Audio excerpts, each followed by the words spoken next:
Makat Choshech, and the name of our shiur, based upon a psalm of King David, Yoshvei Choshech Vitzal Mavet, the dwellers of darkness, Bitzal Mavet, Tzel Mavet, in the shade of death.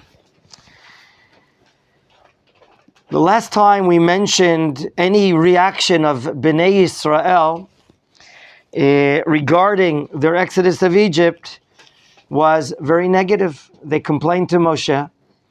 And then when Moshe came back another time, they seemed to be also refusing to believe that they're going to be redeemed. And of course, Moshe is sent again, as we've been learning. Several months have passed.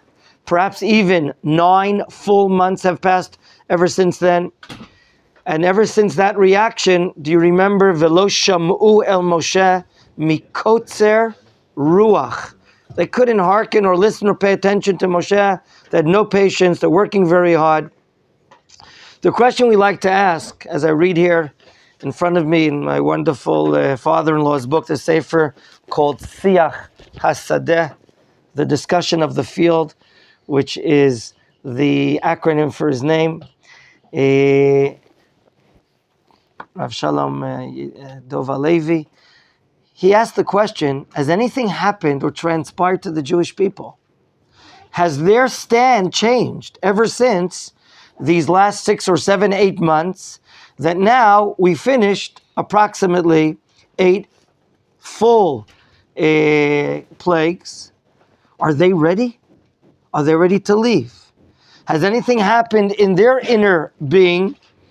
And let's now, with that in mind, go to Makat Choshech, understand it. Who is hit or damaged from it in the scripture, beyond the scripture? And then eventually this will be a prelude to tomorrow's shiur when we'll learn about the avodah. The avodah. That seems to be a prelude to Makat Bechorot. The avodah, the service of bringing a Paschal lamb, seems to be the slaughtering of it, the celebrating of it. All that was preceded before plague number 10. So let's begin answering our questions by studying the section first of the Makat Choshech, and then we'll go beyond. We're reading for verse 21. Vayomer Adonai el Moshe, Netei yadcha lashamayim, vihi choshech al eretz Mitzrayim, viyamesh choshech. You notice the way Moshe's arm again is going to be stretched out? Some of you are assuming that what's in Moshe Rabbeinu's hands. We could assume that the staff is in his hand. And it's approaching Shamayim, because choshech is going to be coming from Shamayim. The famous question that many ask, is choshech, is darkness, aleph, the absence of light? Or bet, is it perhaps a creation in and of itself? For this and more in today's shiur.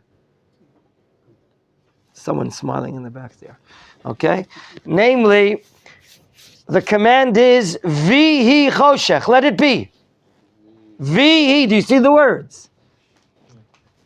What word similar to that appears in Bereshit? Vayi. I'm going to ask my friend, Mr. Thomas, what will be the difference between Vayihi in Bereshit, in the time of creation, and here? Do you see the vowels? Vihi choshech. By the way, I know I'm a little awkward in my pronunciation, but why am I stubborn in pronouncing it Vihi? Because of the location of the cantillation. Beautiful. The cantillations. What are you learning all this stuff? The cantillation is. I'm happy. The cantillation side appears at the beginning of the word. So, would you have an idea, Thomas, the difference between Vayihi and Vihi?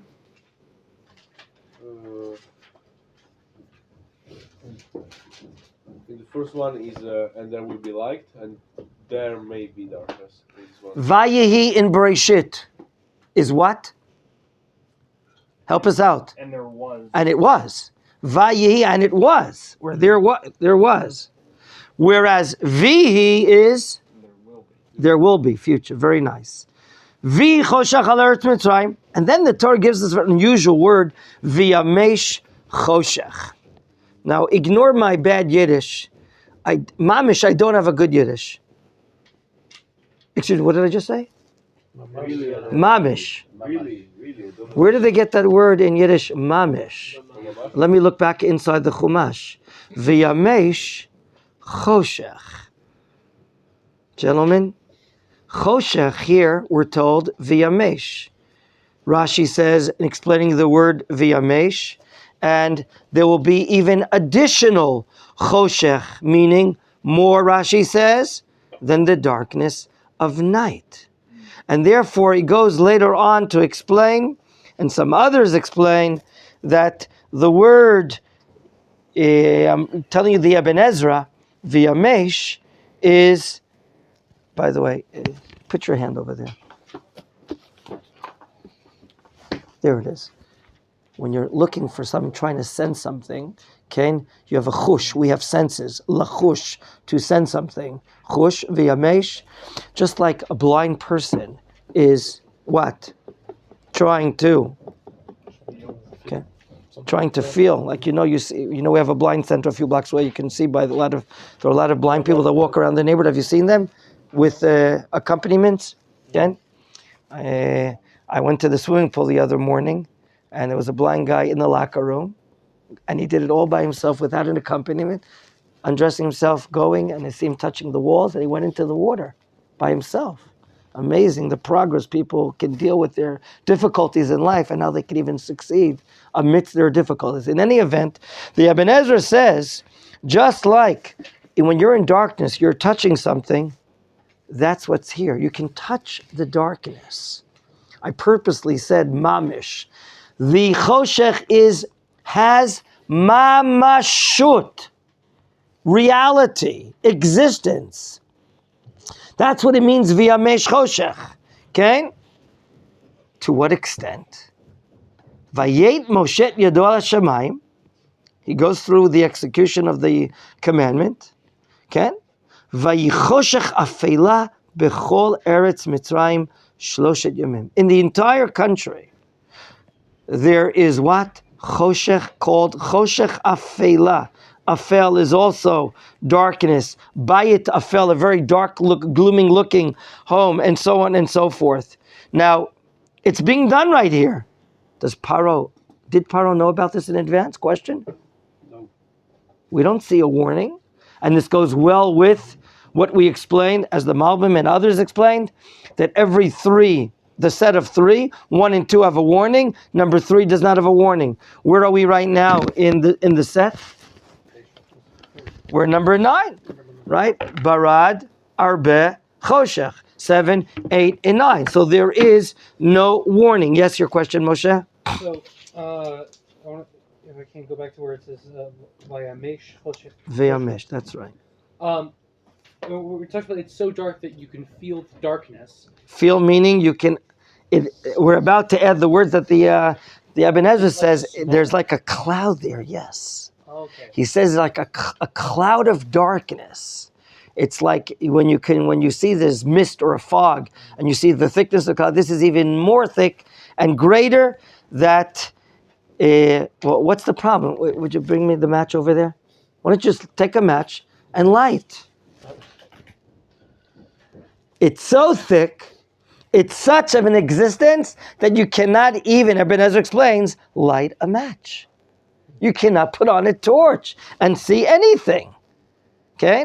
Proof of this, Torah gives us testimony, Pasuk of Gimel 23. Not only is it for 3 days, but lo ra'u ish et achiv, number 1. Number 2, velo kamu ish mitachtav sheloshet yamim. Several of the Rishonim say, like Chizkuni, that the word Shloshet Yamim is mentioned twice. We are to understand, he says, that the sum total of darkness lasted less than every other Makkah. Every other Makkah, Chazal said, lasted 7 days. This lasted 6 days. Shloshet Yamin appears twice. According to the Chizkuni, first 3 days was a regular thick darkness. But the darkness seemed to set in even more where no one can move.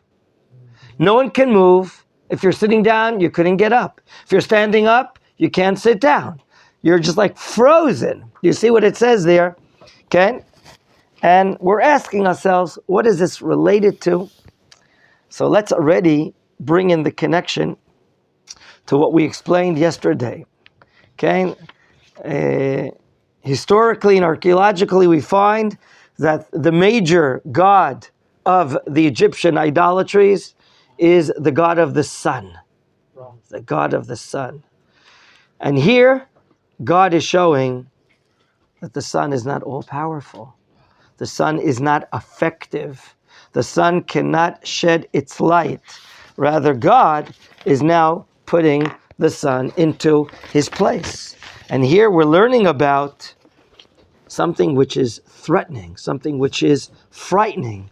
6 days of darkness, whereas the end of Pasuk Kaf Gimel, Ulechol b'nei Yisrael, Haya or b'moshvotam.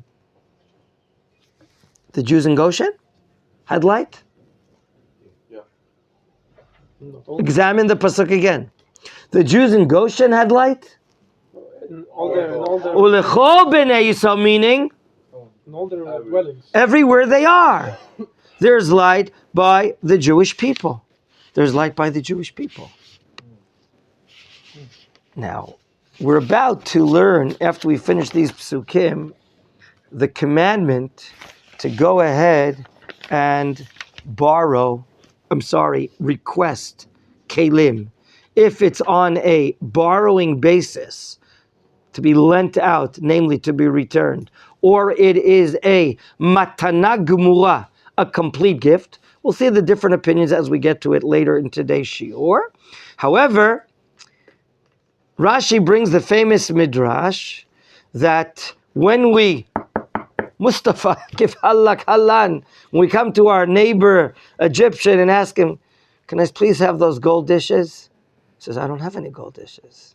He says, what do you think, you're pulling my leg? What do you think, I was born yesterday? Here in the middle cabinet, the second, how did you know I have the cabinet?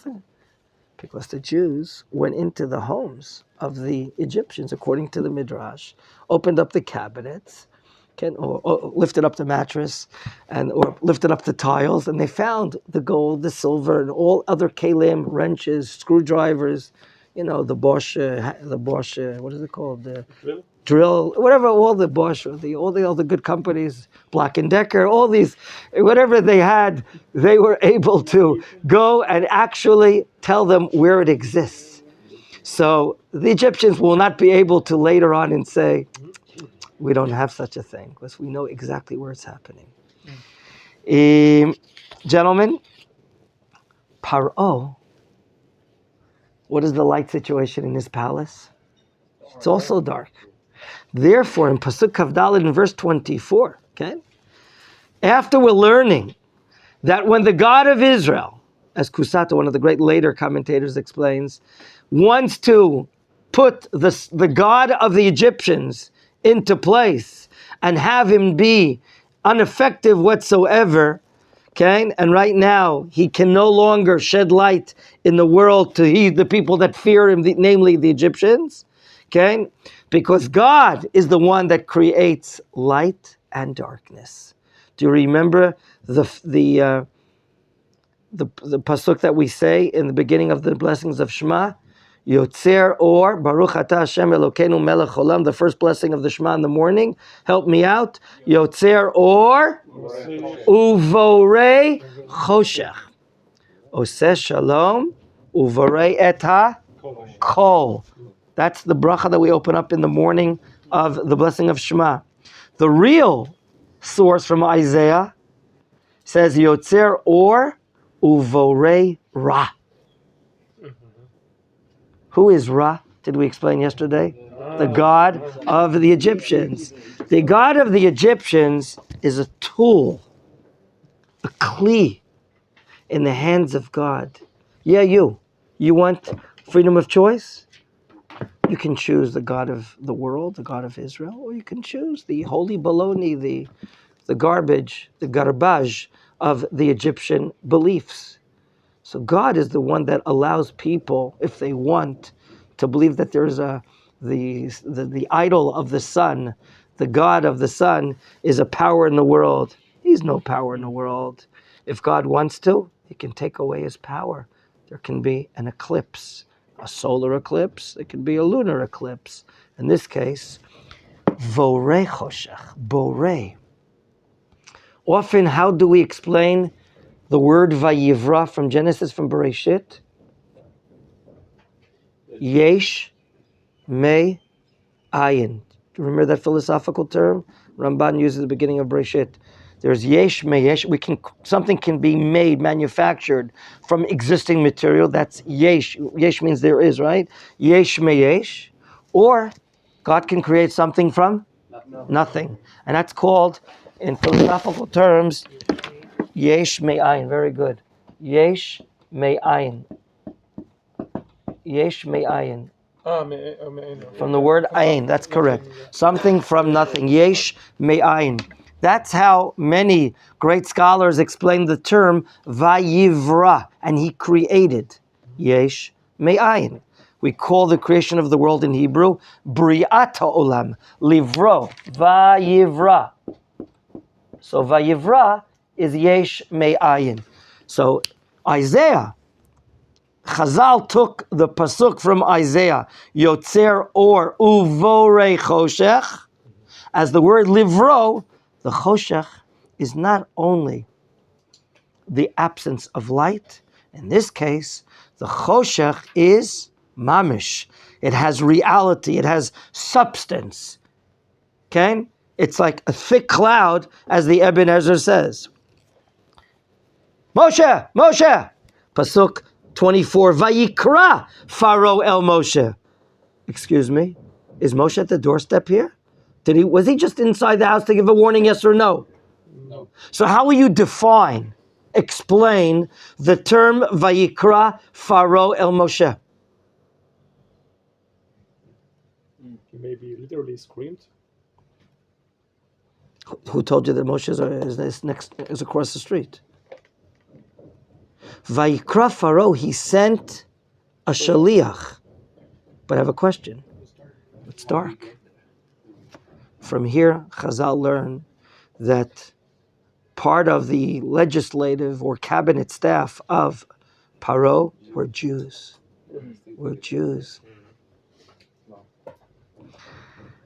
A few years ago, in our department, even though he was from Russia, he preferred to learn in our department, was a young man, that his grand-uncle's brother was Stalin. His grand-uncle. And he no, it was not Stalin. Arya, that's not true. I didn't say that. In any event, he would say the following. There's a tradition in the family about the following joke, which apparently has some truth to it. Okay? And the truth was this. When Stalin was sitting with his aides, his cabinet, all these wicked people, if he would leave the room, you know what would be in the room? A minion. Did you get that? Many of his advisors were Jewish. Many of his advisors were Jews. And had he left the room, there could have still been a minion left in the room because he was a non-Jew. Left a minion. In any event, gentlemen, there are shlichim, not for the Jewish agency, but for the Egyptian agency that are Jews working for Paro. That's what some commentary explains. And therefore, they were sent. Why? Because they, by definition, have light. So they're sent to Moshe, Vayomer, and the message is the following. Lechu, get going. Imperative. Ivdu, do you see two verbs in the imperative? Lechu ivdu et Hashem. Rak, I have one limitation. Follow the reading. Rak tzonchem, your sheep. Uvikarchem, and your bakar, your cattle. Yutzag, let them be demonstrated, remaining here, standing here. Let them remain. Kam tapchem yilech imachem. Gentlemen, do you understand the vitur? How do you say that in English? Paro is now compromising. He's acquiescing, and he's allowing who else to go out? The children. Wow. And now we see Masa Umatan, the giving and taking, or taking and giving, negotiation. The word for negotiation in Hebrew is Masa Umatan, Laseit Vilatet. Masa Umatan. You can go, but your money stays. Vayomer Moshe Gamata Titen Biadenu Zvachim Va'olot. What is Gamata? Gam is an inclusive word or an exclusive word? Inclusive. Not only what will our sheep and cattle go, but you're going to be a supplier. You're going to supply the sheep as well. You're going to give us zvachim, which are sacrifices, which could be peace offerings, thanks offerings, is the word zevach, and olot are burnt offerings, the word olah, ascent offerings, going up. Vasino, we're going to do all of this. We need a lot of livestock. Why? Lashem Elokeinu, for our God. V'gam mikneinu, our mikneinu yelechiman. What's the difference between tzon, bakar, and mikneinu? So some of the mikneinu from the word liknot, obviously, what we've acquired as far as livestock, but here we're talking about complete flocks. And then it's mikneinu are large numbers of flocks of sheep and cattle. V'gam mikneinu yolechimanu, and Moshe in a very definitive way says, Lo tishe'er parsa, a hoof. Not even a hoof will remain here in Mitzrayim. Why? Ki mimenu nikach. We're going to take it all. For what purpose? Lavodet Hashem Elokeinu. Moshe continues to emphasize avodah. We have to serve our God, which is not a foreign concept to Paro in their idolatry of their worshiping their gods. V'anachnu lo neda ma navodet Hashem ad boenu shama. Is he saying the truth or not? Do we know the weight, the burden of how many sacrifices we're going to be bringing? We don't know. So he's saying a real thing is not just, for the purpose of negotiation, exaggerating in order to get to a medium area. We don't know. Was Moshe commanded what they have to bring as far as serving God in the desert? Yes or no? We have yet to see it. So he's telling, of course, a very important truth. Okay, let's continue. Pasuk Kav Zayin. Vayichazek. Yes, sir? Does prayer include women, like to go with them, or just children? Moshe wants to take the boys and girls, like we learned yesterday, everyone.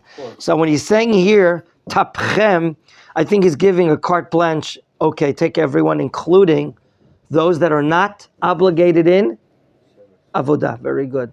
So when he says the word tapchem, Paro is offering tapchem, it's including boys and girls, children, everyone underage. Yes, Ruven. The darkness, how much did that play on their psyche, their mental state of mind? Very good. That's the type of the show we're going to talk about it in a moment. I want to get to it. King David says, Yoshvei Choshech, those that are dwelling in Choshech, Vitz al Mavet, and it's the shade of death. I spoke to someone late last night. Someone was ill, and apparently that person's vision is deteriorating.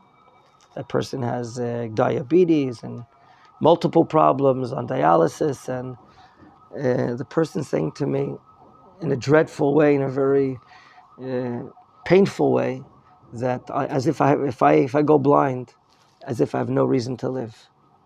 That's how devastating it is.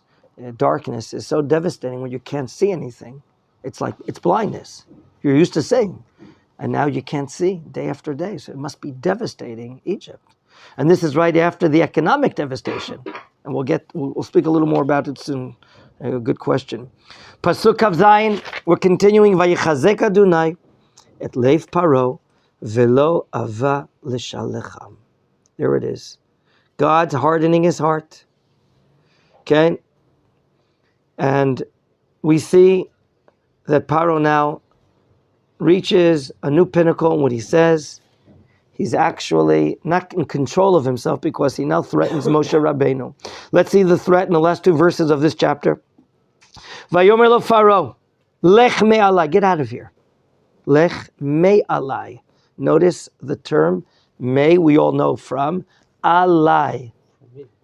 He could have said lech Milefanai, go away in front of me. You're standing in front of me. Why doesn't Paro say, hey, get away, mi panai, in front of my face? Because Paro can't see the face of Moshe. Okay? Because of Makat Choshech. All he can do is hear the voice of Moshe, but he can't see it. And there he says, Lech me alai, and then he warns him, Hishamer lecha, be careful. Al tosef ra'ot panai, don't ever see my face. Obviously, this is strengthening the idea that we're explaining here in the name of the Netziv Volozhin, that Moshe can see Paro, whereas Paro cannot see Moshe. We can prove it from these words. Don't see me more. Ki biyom ra'otcha fanai tamut, you're going to die. Now, why over the last 9 months, let's just say that the 10 plagues are happening, transpiring over the course of 10 months. Let's just say almost of an entire year. And why didn't Paro just take out his gun and pull the trigger and kill Moshe until now? I asked myself yesterday. Because he has fear, no? Yeah, He's incapable of doing that. He has no ability to do that. He's like frozen. He can't do it. Or if he wanted to do it, God's not going to allow him because God has a plan.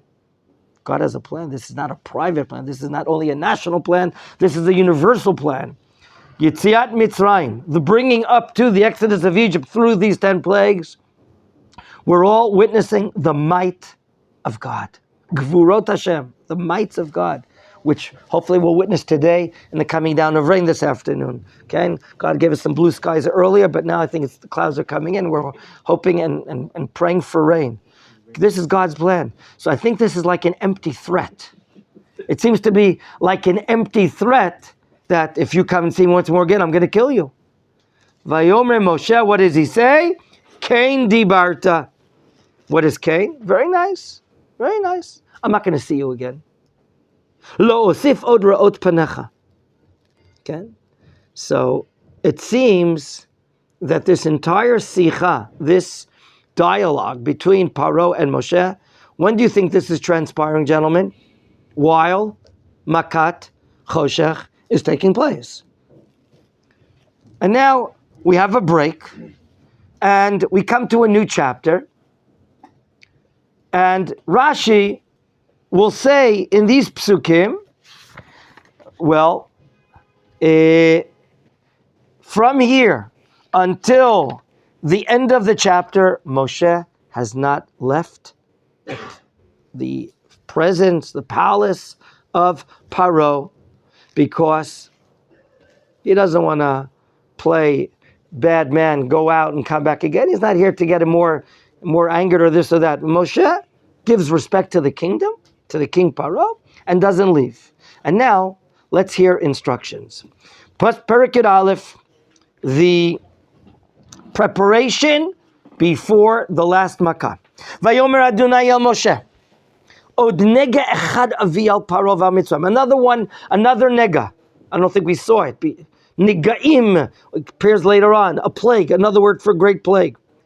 I'm going to bring on Paro and on Mitzrayim. Achrechen, God prophesizes, Yishalach etchem mize. Do you hear? God is now announcing to Moshe, after plague, the next plague, plague number 10 in our understanding, Yishalach etchem. The word lishalach, if you can please ask those gentlemen out there if they can move their discussion. Thank you, sir. Yishalach etchem. Gentlemen, the word yishalach is one verb. And then it says, kishalcho kala. It'll be complete. Gareshi garesh etchem. Do you understand that two distinctive verbs are used here? And that will mean the following. Paro will willingly agree not only to ask the Jewish people to leave, but shiloach here means to, and girush is to drive them out. L'shaleach is to send them out where no one will remain. And number two, girush, ligaresh, to drive out, thank you, will mean even against your will. Whether Israel wants it or not, everyone is out of here. Finito. Gamarno. No one will remain. Now, he's talking here, God, about the will and plan of who? Who is the sentence? Yishalach etchem. He will send you out. Who's he? Absolutely. In other words, we're told here about a secret plan that Paro will be behind this. Now, Paro and no one else. Listen now for the prelude of the next part. The Egyptians that will not know about this plan. Paro's plan is to send them out on a one-way ticket. Goodbye, Israel. Goodbye, Israel. We love to see you go. That's what Paro, that's what we're told here. You're going to be driven out of here completely, meaning with no return ticket. Now understand the wisdom of God's plan. Paro, What about his advisors? excuse me? What about the Jewish advisors? We'll get to them in a moment. Good question. Paro plans that we're leaving and we're not coming back. Who does not know about this plan? Word has been out the last 10 months that the Jews are asking to go for how many day vacation? 3-day vacation. 6. 3 going, one there, a week vacation.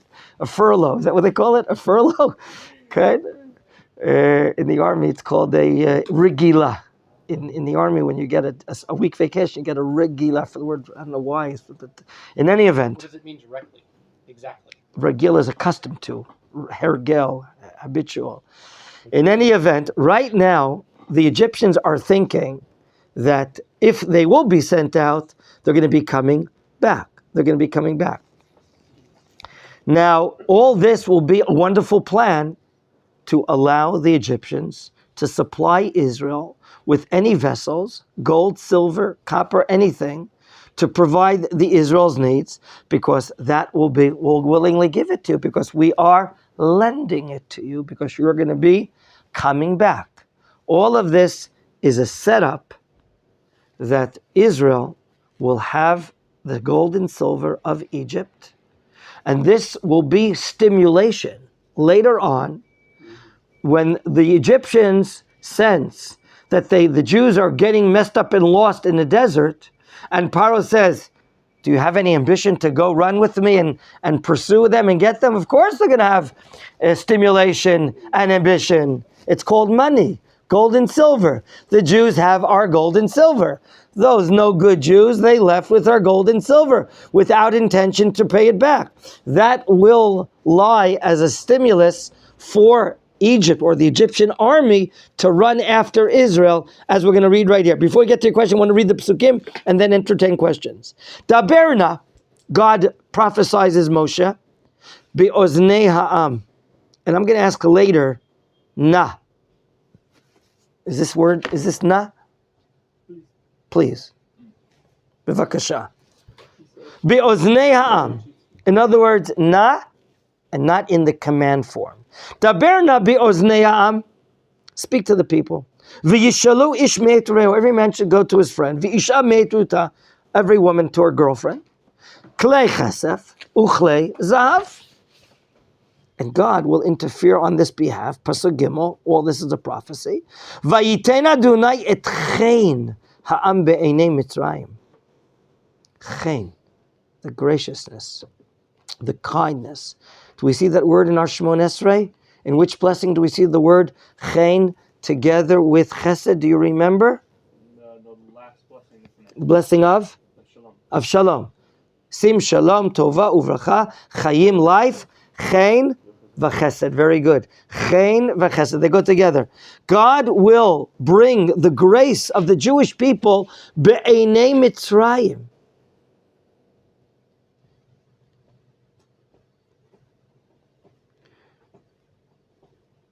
Have the Egyptians gone through HE double toothpicks these last 10 months? Yes or no? Mm-hmm. They've gone through Gehenom. You know what Gehenom is? Temporary hell. Right, they've gone through that. And you certainly think they would be very, very forthcoming to provide what the Jewish people want. Gama ish Moshe gadol me'od be'eretz Mitzrayim be'einei avdei Pharaoh uve'enei ha'am.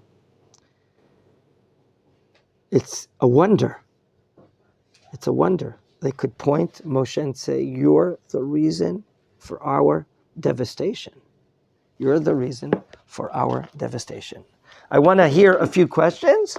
Decide yes or no to answer them now, and then I want to continue the next part of the shiur about this. First, who was it over here? Who had a question over here? Not you. You really had a question? About the darkness, the mental state of mind of the Egyptians. Okay, so I'm going to deal with that. Thank you.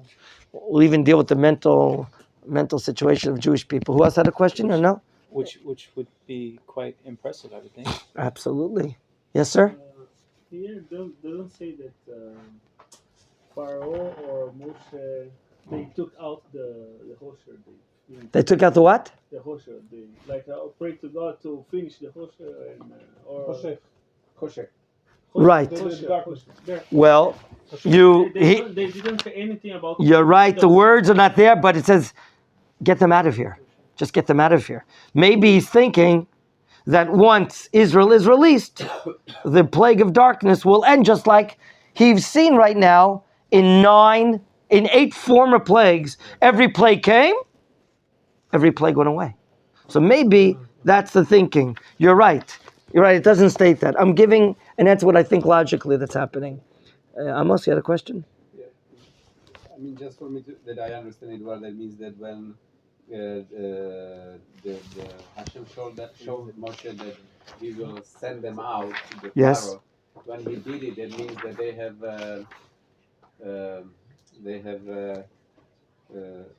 because he kicked them out of the country with all of that gold. That means every Egyptian knows that they left because Pharaoh sent them. That was his fault. Oh, and now God wants everyone to know that it's God sending them out. Very nice. And that'll be not at night, but at the daytime. Yeah, That's correct. That's correct. That is correct. Gentlemen, we're in a new era, politically, as well as economically here in Egypt. Remember what happened in wake of the Arbeh? Who urged Paro? His ministers. His ministers. Now, there's something called, maybe you know better than I do, what is it called? The GNP, is that right? The Gross National Product? Gentlemen, everyone knows that inside Egypt, there's a workforce in servitude, hard labor servitude, 600,000 servants. The major cause of the gross national product / economic success of this Egyptian empire are these Hebrew slaves. It's not an easy thing to release them, is it? And therefore, you can understand the giving back, the taking back, going back between Paro and his servants. There's a great debate going on in the Egyptian cabinet until the Makat Choshech, and that is, people are saying, we're devastated. And Paro is saying, but we need these guys to work. But the truth is, that could be a general idea, future work, because we tried to explain in the 4 languages of Gula last week that after the Makkah of Arov, that was number 4? Yes. Already there was no hard labor. We're no longer sivlot mitzrayim, as we learned last week, the suffering. And after Makkah number 7, after Barad, we're no longer servants right now. The avodah, the work at all has stopped. What's lacking is the release of Jews. Now, maybe the servants, the aides of Paro want to urge their king to release them. So we'll miss out 1 week of the gross national product, but we'll get back when they come back and they'll be servants. So this is the dilemma Paro is facing, in addition to being a rotten person and murderer of Jews. This brings us to the point here. Do we have Tanachim on the table? Can we please open and bring some Tanachim? I want you to open up to Yecheskel, the book of Yecheskel. We want to know it's obvious that the mental state, to answer Reuven's question, is not only were the Egyptians economically devastated, but they're literally in Gay Salmavet. They're literally in their God is not effective anymore. Their God is not effective anymore. Their God, the El of the Shemesh. Open up to chapter 20, please. Okay? The God of the sun is no longer viable. Is no longer viable. 20.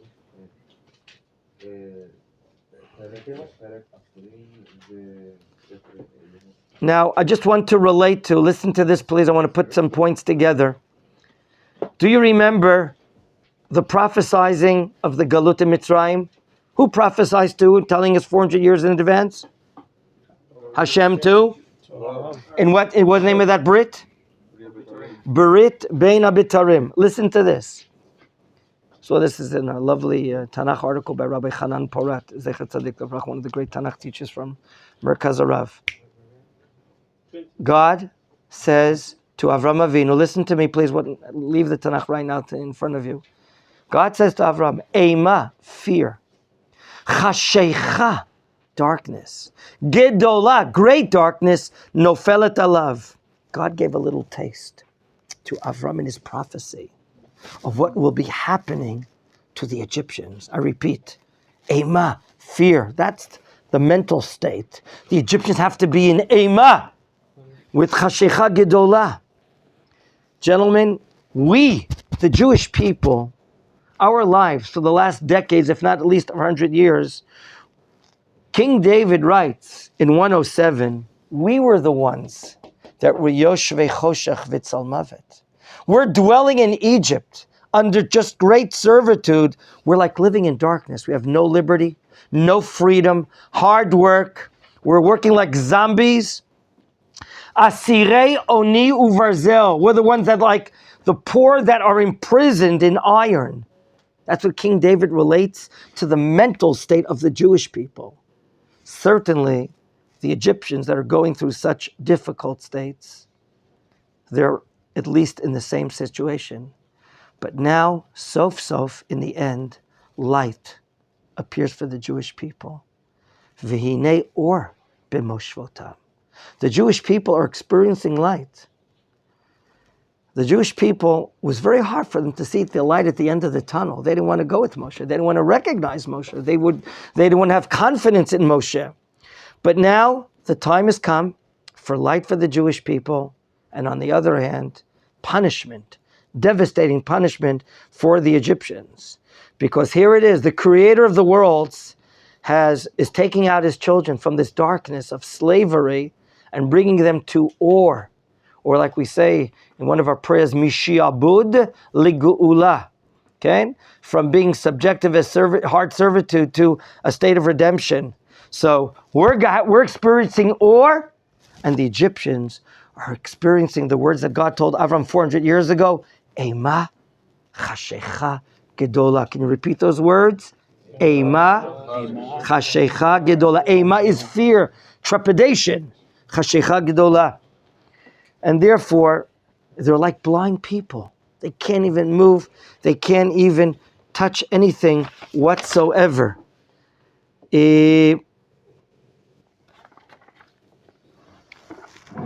What about the resignation of the Jewish people?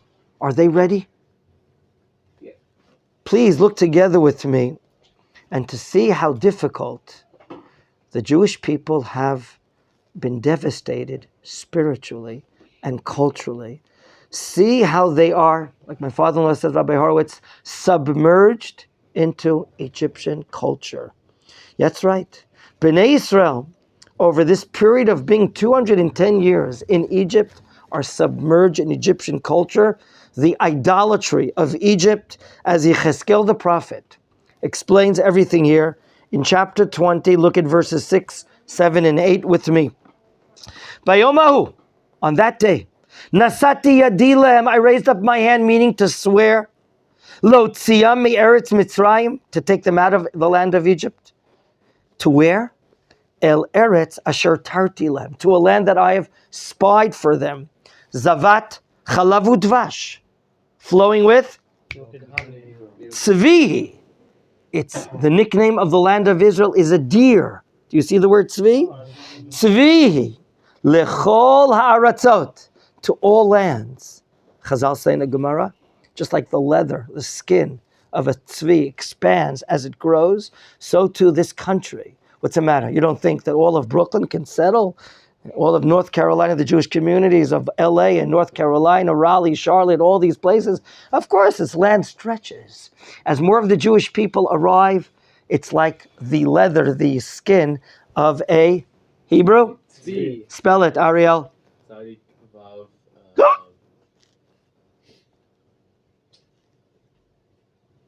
Ayin. No, I already get the hiccups when you said Vav. You didn't hear my hiccups.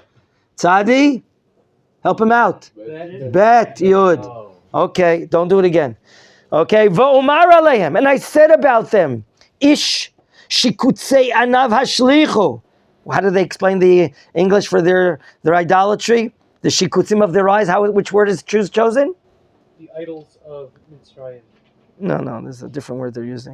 Cast away every man the abominations of his Abomination of his eyes, throw it away. Uvegilulei Mitzrayim al titimo. And don't defile yourself to the what? What do they use the word now? idols of Mitzrayim. Again, the word idols? Idols, yeah. Ani Hashem Elokechem.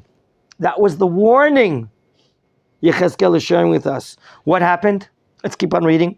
We're in Yechezkel chapter 20, verse, towards the last verse. Vayamru vi, but they rebelled against me. Velo avu lishmo, I didn't want to listen to me. Ish eshichukutzei enhem lo ishlichu. They didn't turn away their abominations of Egyptian idolatry. Vet gilulei Mitzrayim lo azavu. They didn't leave it. V'omar, and I decided to do what? And I said, lishpoch chamati alehem. I decided to spill my anger on them. Lechalot apibem. I'm going to devour my anger on them. Betoch eretz Mitzrayim. Uh-oh. Gentlemen, when you read these words, it's quite decisive to ask the question, do we deserve to be taken out of Mitzrayim? And therefore, nope, he says, Renan, it's of course nope. And therefore the question is? It was a promise. No. Amos, you're always giving the answers, but give me the question. And the question is? Why is God taking us out? Amos, you're always a step ahead. Slowly. Good? And of course, he made a promise. Do you remember, even before the appearance of God for the first time to Moshe, before the sneh, we learned at the end of chapter 2, God's name was not even mentioned. We were so far away from God.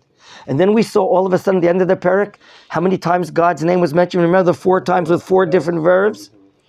There, when it says, Vayizkor Elokim, my father was writing, and God remembered et brito. God remembered his covenant, his divine contract. Et Avraham, meaning with Avraham. Et Yitzchak v'et Yaakov. Do you remember at the beginning of last week's parsha, the 4 languages of Gula? They come before the 5th language, Veheveti. And what does it say there? God committed himself. I'm going to bring you El Haaretz Asher Nasati et Yadi, that I raised my hand, meaning in a more than a vow, in a swearing or a brit. Although the word brit is not mentioned that God swore to them, but shavua, a swear, is equal to a brit. Is that clear to you? Yes. A swear is equal to a brit. And therefore, even King David, when he sums up this operation we're about to learn about Yetziat Mitzrayim, he says in 105 in Psalms, Ki zacharet devar kocho. God remembered his holy promise to Avraham Avdo. And he gave them the land of the heathen, and they inherited the land of the people, that they might observe his statutes and keep his laws. He's a walking Tanakh. I'll get your autograph after, sure. Yeah. Right? I want on my Tanakh. Beautiful. In other words, 105, 42 through 45. Excellent, excellent. Keep on going forward with all your great learning, Ruvain. Gentlemen, to answer the question that Amos was about to ask, well, why is God going to take us out if we're in such a terrible situation? Above, beyond everything stands the Brit, stands the oath of God that God gave to our ancestors, Avraham, Yitzchak, Yaakov, to bring the Geula and take us out of Mitzrayim. Because what would be on the front page of the British Daily or the LA Times or the Politburo's desk if God would not fulfill his oath? What would the Goyim tell us, say? What would they say? That God is a what? He's a liar. He's a liar. In other words, that's called, in our terms, a Chilul Hashem. Thank you. Chilul Hashem. A desecration of God's name. If God would not fulfill his words, the guy would say he's not any special God. He's like some of the other gods. And that's really, in that same chapter, verse 9, what the prophet continues to say. Okay? In verse 9, the next pasuk. Va'as. And I'm going to do it. And I did it. Leman, on whose behalf? Wow. Do you see that? The next pasuk. Va'as leman shemi. I'm doing it on behalf of my own name. Levilti hachel. So that my name will not be desecrated. Le'einei goyim, in the eyes of the nations. Asher heima b'tachah. Jewish people were not living in another planet. We're living on planet Earth amidst the nations of the world. And we're living bitocham, amongst them. And I want my name to be known to them. Summary. What would we say that if we would not have enough merits for Avram, Yitzchak, and Yaakov to redeem us, would God redeem us? Focus on the question I'm asking, please. If we wouldn't have enough schuyot, merits of Avram, Yitzchak, Yaakov, would the Brit keep us, maintain us? Yes. Yes. That's what some of the great Rishonim say, that even if we don't have, often we rely on the great merits of our ancestors, Avram, Yitzchak, Yaakov, for the nation, for a lot of things. But there's a statement that's stated in Tosfot, in Masechet Shabbat, a known thing our great rabbis taught us, my father-in-law brings it, that even if there's not enough schut, you know what the word schut, schuyot, privileges, merits, yes? Even if we don't have enough schuyot from our ancestors, never ever what will end? The Brit Avot. There's schut avot, the merits of our ancestors, and there's the concept called Brit Avot. So Brit Avot will never end. Just like Chazal teach us. Now, we're now getting ready to get up to Makkah number 10. And I would like to know what the situation is in Israel. What is the situation? We've talked about assimilation. We've talked about that if it was up to be the merits of the people of Israel, we would not be saved. So we can clearly say, perhaps, the Jewish people right now can be divided, as my father-in-law explains, into three groups. One group, look, let's just say that we're going to be freed. We love it here. It's such a wonderful culture, you know? Science, technology. I mean, they're the high class of the world. It would be great to be released, but I have no intention to go to Israel. I would like to stay here. So there could be a lot of Jews that want to what? But they're assimilated from the part of God's plan to be brought to God's land. So there's certainly a group here that's not interested in leaving. Whereas there's another group that could be convinced. And there's a third group of the tzaddikim like you guys that certainly want to be released and come to the land of Israel. Who at this moment are the shlichim of Aliyah? Who are they working for the Jewish Agency to bring us to Eretz Yisrael? Wait, we have two shlichim, okay? Not in Rome, but here in Mitzrayim. They're working for the Jewish Agency, and they're called Moshe and Aaron. My dear friends, the Midrash tells us based upon a pasuk, when we get to next week, B'Shalach, quote, V'chamushim alu me'eretz Mitzrayim. Chamushim, simple meaning, we came out with tachmoshet, with ammunition. But arithmetically, 1/5. 1/5 left Mitzrayim. That means only 20% left. 20% left. That means 4/5, 80% died in this makkah. Or just in the strike of Choshech. Oh. 4/5. According to Chazal, they're called in the Midrash the Posh'im, the criminals of Israel. Or they're called the Risha'im, the wicked of Israel. Or there's another Midrash, they're called B'nai Belial, the members of without the oak of God. They merited the oak of God. They merited these terrible names. And because they considered their personal life paramount, above and beyond the needs of the nation of Israel, they wanted their individual progress. They wanted to be comfortable. They wanted to be convenient. And therefore, that's more important than Chilul Hashem. Well, they don't need the Geulah. If they don't need the Geulah, they can stay in Egypt, and they're going to die in Egypt. So the truth is, to come to Eretz Yisrael is not it's not just a privilege, it's a necessity. This is part of the divine plan. Eretz Yisrael is not just, you can come and live here. No, it's a necessity to come and live.